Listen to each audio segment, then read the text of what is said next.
Goedendag miteinander. Da sind ik nog eens mal weer.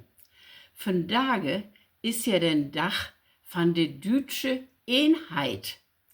Ik heb da een gedicht van mijn zuster Elisabeth roetzocht, wat tot den dag gas goed pes, mein ik.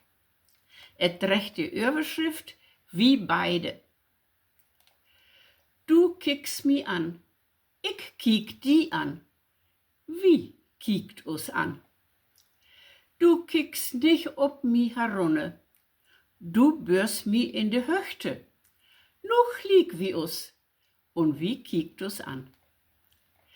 Du hältst viel van mi, du trust mi wat to, du helpst mi weer op de Beine. In Sorgen, Naut und Pine bliffst du bi mi. Ik vertrou die, du kiekst die no mi du lachst mi an. Wie lacht us an?